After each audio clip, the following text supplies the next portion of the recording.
Hey everyone, today I want to talk about the Remesh workflow. This is a new workflow that I've been using over the past year, and I wanted to share essentially my findings and feedback on how good and powerful this workflow is.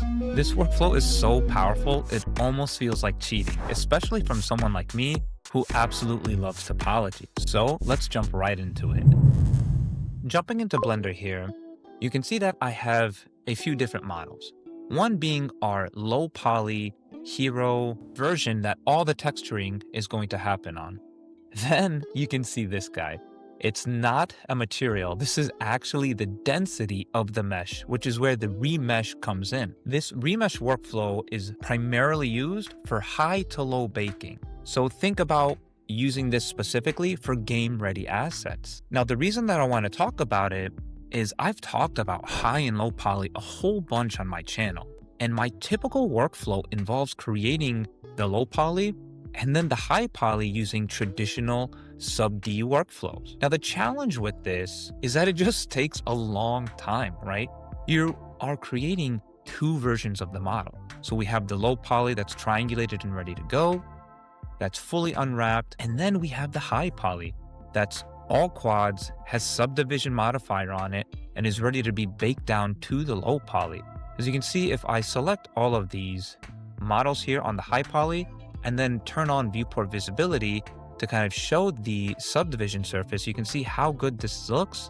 But the amount of time that it took to go from this low poly model to the high poly is what takes up essentially the majority of the time. Now, most of the time, I actually start here. I start with the high poly model, and from this high poly, I create the low poly.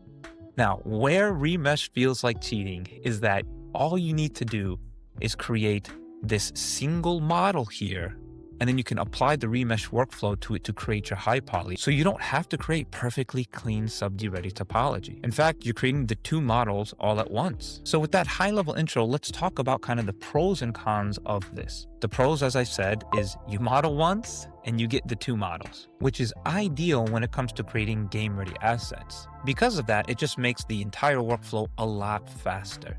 Now, I am using Blender here, but know that you can use ZBrush for this remesh and high to low workflow. And because we're using this modifier stack, it's non-destructive. And then if you really don't like sub-D topology, well, you don't have to worry about it.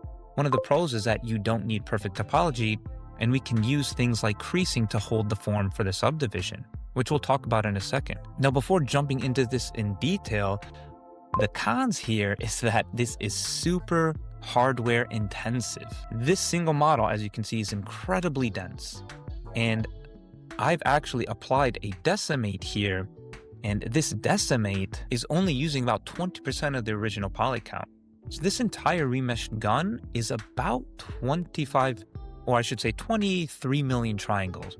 Without Decimate, this thing is about 60 million triangles, so incredibly heavy, which means that when you're jumping in and out of this and in and out of the modifiers, it takes sometimes seconds or even minutes for it to jump in and out.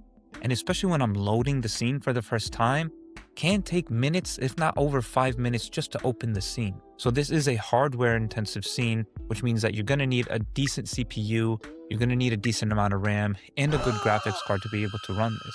So if you have that, then there's no worries. But if you're trying to do this on a low-end laptop, you're gonna have a hard time. And then finally, one of the cons or drawbacks of remesh is that it's not that great for soft body, but it is fantastic for hard surface.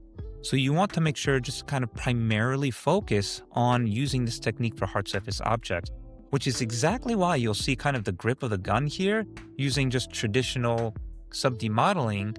Because the remesh workflow, even though I could probably apply it here, I kept it sub-D because to kind of show the example of, well, something that's more organic is better off being a sub-D model versus something that's hard surface with these hard edges. So this is definitely a technique that you specifically want to use for high to low workflows to create game-ready assets. You by no means want to be taking this model here and doing any sorts of deformation, animation, or using this as an offline render. So let's go through the process of applying this to our sub-D model here. Let's start with the sight here on our AGL long Colt that's based off Vash the Stampede revolver. Now, I always have to bring this up as a caveat. is that yes, the barrel of the gun is low because that's where the actual hammer is hitting it. If I actually hide the cylinder and the bullets, you can see that eventually there's this pin and hammer that's going to be hitting it, sending it through the bottom of this barrel. Now, the reason I bring that up is because a lot of people say, oh, you put the barrel on the wrong side and blah, blah, blah. Well, definitely watch the anime. I'm a big fan of it because you can see that there's a whole energy source here that's part of the context and lore of the weapon, okay? So with that caveat out of the way, let's go to the site here and just isolate. Now, looking at this site, I would say that now I want to Shift D, move this in the X, and we want to get ready to just simply create the remesh workflow. The way we go about that is if I hit Control 2 and apply the sub D, you can see we get a total mess here. Now, the reason that's happening is because this is the low poly model. Traditionally, you want to create a high poly with sub D, but with the remesh workflow, we can actually use this exact model. So what I'll do now is go into Tab, hit Q, and I have this set to my quick favorites, but you can select sharp edges, which is also under here, where you can go to select and then select sharp edges down here. And you can set it based on angle. So I'll just use 30 here and all of this looks good. And then you can just hit Shift E and then we can now see we can apply a crease. Now, if you sometimes forget where to apply the crease, you can just select your edges and hit 1 here under mean crease. So now that I have that, now if we look at the model, it's like, okay, everything's looking okay. We have our sub D. But the issue that we're running into with creasing is that, well, the edges are too flat, and this is where remesh comes in. So now what we can do is if I go into the model and go into the modifier stack, let's apply a remesh workflow. And now you can see kind of this happening. Now, one thing I need to bring up is that I am using, if I go to scene, units, I'm using metric, but I am using centimeters. So that is important here, that if you're using meters, that you will just make sure you have to move it a couple of decimal points. So going back here to the modifier, you can see that this is creating a 10 centimeter voxel. So as I start to lower this, instead of 10 centimeters, I go to 1. You can start to see we start to get some of that form. 0.1, we have 1, and then now I'll set to 0.1, and you can start to see the form coming, with each one of these voxels sizes being the size of the voxel that's using to form the shape. And if I set this now to 0.01, that's where we're now getting the actual original form. So if I look at this now, okay, things are starting to get there, but we run into kind of this faceting issue. And what we'll need to do is just enable smooth shading. So that helps the corners. So now with our remesh applied, we'll look at actually like smoothing down the mesh. And that's where a modifier called Smooth Corrective works extremely well. So I'll grab Smooth Corrective and apply that. And here are the settings that I'm going to want to use. Factor I'll leave here so you can kind of see the impact. Repeat, we're going to want to increase that quite a bit. If I increase that from 5 to 150, you can see that it's kind of this iterative process. Now, the thing is, you're not going to really see much unless you enable only smooth. So first things first is enable only smooth. Now you can see we're starting to get this to be really soft, right? And it's essentially killing our detail. So with the repeat at 150, scale at 1, I've also changed the smooth type from simple to length weight. And you can experiment with what gives you better results, but normally length weight does give me a better result. And then now with all of these set, I can actually go to factor and start to lower this. So now if I go from like 0.5 to 0.25, let's see what that does. You can start to see that really tightens these corners really well, which is exactly what we want. Then I can go down maybe 0.1 and we start to get these nice corners. Now, don't go in too tight. A lot of times, like you're in too tight and you're looking at these corners and you want it to be real sharp, because what happens, and I've seen a lot of people do this, is like they make it super tight where it's like 0.01 centimeters and they zoom out. And then your bakes have a harder time picking up those highlights. So don't go too crazy. Like something like, oops, that was voxel size. So I'll set the voxel size back to 0.01. And then the factor, again, I typically do maybe 0.1. You can see how much better that looks. And we're getting nice radiuses here where it's going to come up fantastic and look really well in our bakes. Now, as far as the remesh workflow goes, you can see that all of the detail is there. The corners are coming in nice. And if I hit tab, the original low poly is still there. So this is what I mean by creating one model and then having the high poly come from that low poly. So then now if I jump out of tab, you can see some lag happening, by the way. You can see some lag happening as I jump in and out. And you can also add in that decimate that I was kind of talking about. So now if we add in decimate and I set the ratio to like 0.2, seems to work pretty well. What this will do is decimate this down by, this is 1.3 million tries. Now it's about 259,000. So you can see that it does a really good job decimating, removing details that we don't need on flat surfaces and preserving it on the curved surfaces. Now you'll notice a little bit of faceting. Maybe this is coming through, hopefully this comes through in the YouTube, but there's some faceting here. Now, the good thing is that really doesn't come through when you do some texture baking. Now, if I jump over to Substance Painter and we look at the model here, you can see that, let me zoom out here. You can see that I have this kind of in an exploded view. The reason why is because, like I said, I plan to, if I wanted to do some animation to this, I want that energy source not to be completely blacked out with AO, same thing with the bullets and whatnot. So that's what this exploded version is. And then I can go over to the kind of the site area and you can see that there is none of that kind of faceting that's happening here. And if we jump over to the normal map here, and let me scroll down and find that under mesh maps, normal, you can see it's looking really well. So it may just be like a Blender visualization or view issue, but for the most part, all of that is there. And then I can see, like, I did notice it quite a bit on this other part where the trigger is here. So if I look at this, or actually on the remesh version, you can start to see that stepping happening here. But again, it doesn't show up in the bakes at all, which is fantastic. Because I was a little bit concerned. I was like, well, now I can't even use this, but it doesn't show up, which is really, really great. Are you tired of buying tutorial after tutorial, hoping the next one's going to unlock your 3D modeling skills? Well, I'm here to get you out of that loop.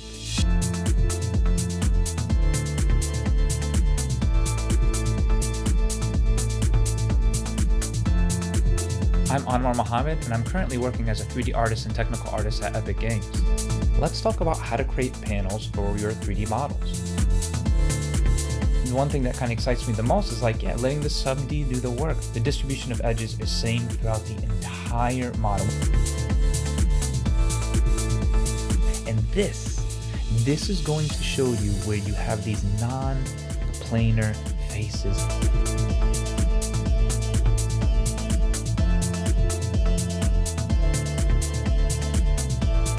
This course isn't a one and done thing. I'm going to continue to evolve it with your feedback.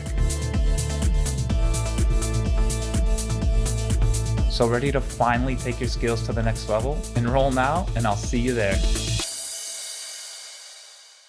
What's super nice now is if I want to now take this and apply it to anywhere else. For example, you can kind of see that I've already started doing that on these other models. So I'll select all of these versions here. And I like the settings that I've used, and then I can select the two models and then select the last one that I want to apply all of this modifier stack to, and then just do Control L and copy modifiers.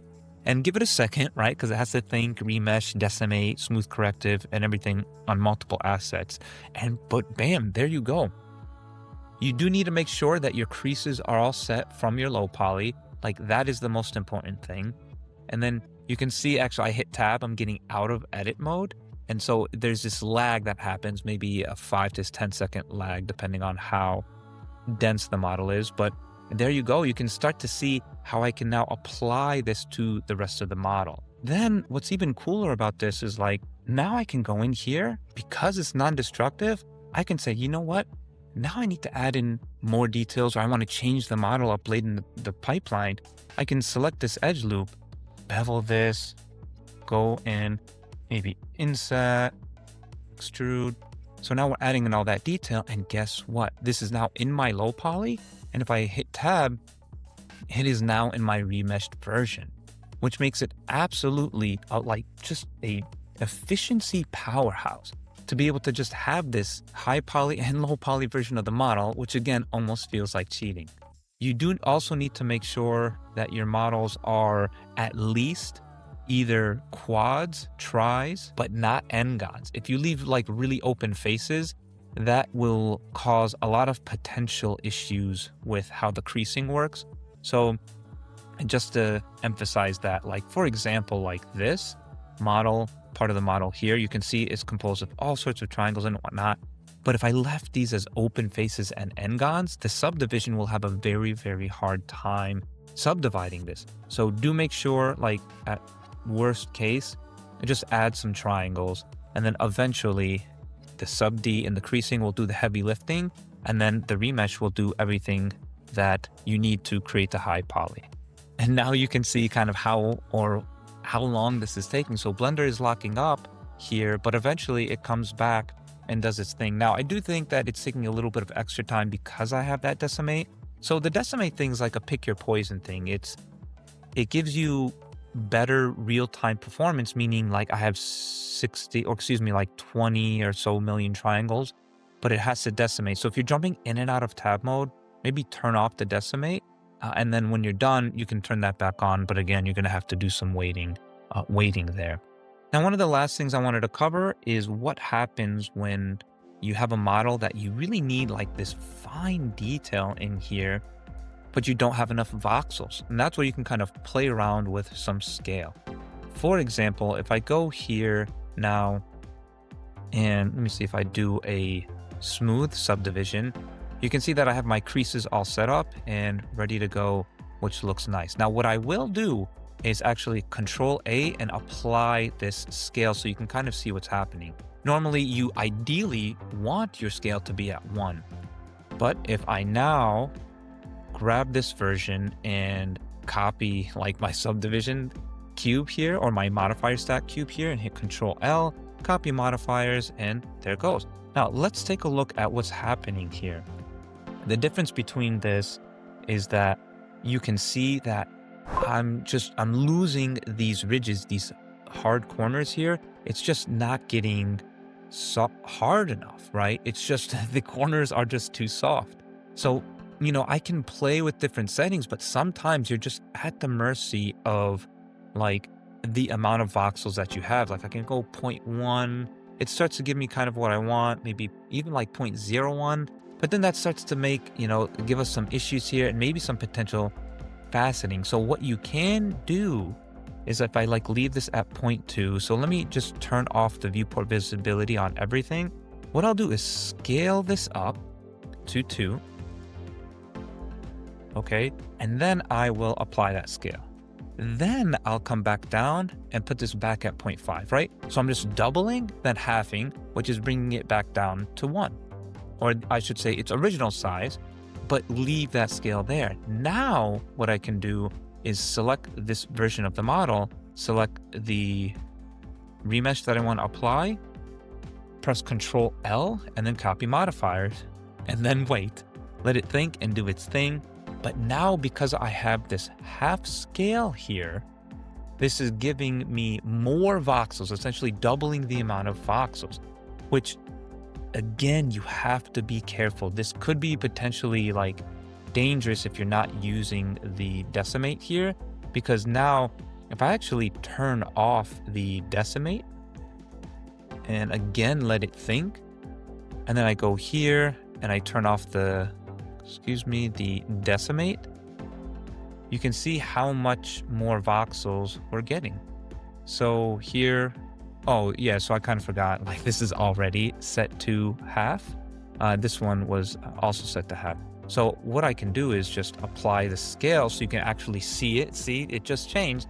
And you can see now this is 3.6 million, right, for this piece here. And this is just under 9, right? And they have the same amount of voxel size here at 0.01 centimeters, but this is now essentially almost like 4 times the amount of voxels here. So it's definitely something that you can use, but use sparingly, and then definitely use Decimate as needed so you can kind of keep things kind of manageable. So yeah, that about wraps up what I wanted to cover on the overall workflow. And shout out to Chamfer Zone. I saw him also talk about this about a year ago. I saw Phase 3 or PZ3 also talk about this on YouTube. Both of them are fantastic channels and talk a lot about modeling, sub-D, and high to low. So definitely give their channels a view, like, subscribe, check them out. They have some fantastic stuff there. I want to put up this little graphic here so you can finally have a good idea of where you're going to be use sub-D modeling with your high to low workflow, where you're going to use Remesh Workflow, the benefits, the pros and the cons. But I do want to emphasize, Remesh is not replacing my sub-D workflow, right? Sub-D absolutely has its place, but now the thing that I'm super excited about is the Remesh Workflow is another workflow in my belt, right? My modeling tool belt.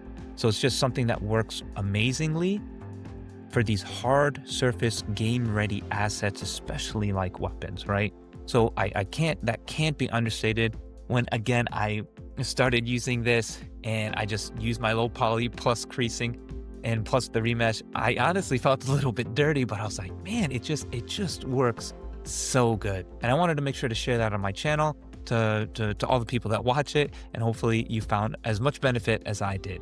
And if you want to learn more about modeling, be sure to check out my 3D modeling topology masterclass, where I do a deep dive in topology and sub-D. And then this summer, I'm going to be releasing a game-ready 3D art course, everything from creating the low poly, high poly, using Remesh Workflow, using sub-D modeling, and UV mapping, texture baking, lighting, rendering. It's going to be a great time, and that's going to be something that I'm already working on now for release later this summer. As always, if you'd like access to these assets, be sure to check out my course website and check out my Patreon, where patrons get access to these source files from my tutorials. And join my Discord. It's completely free, and you have access to hundreds and hundreds of other artists that are also learning 3D art just like you. So with that, I'll see you in the next one.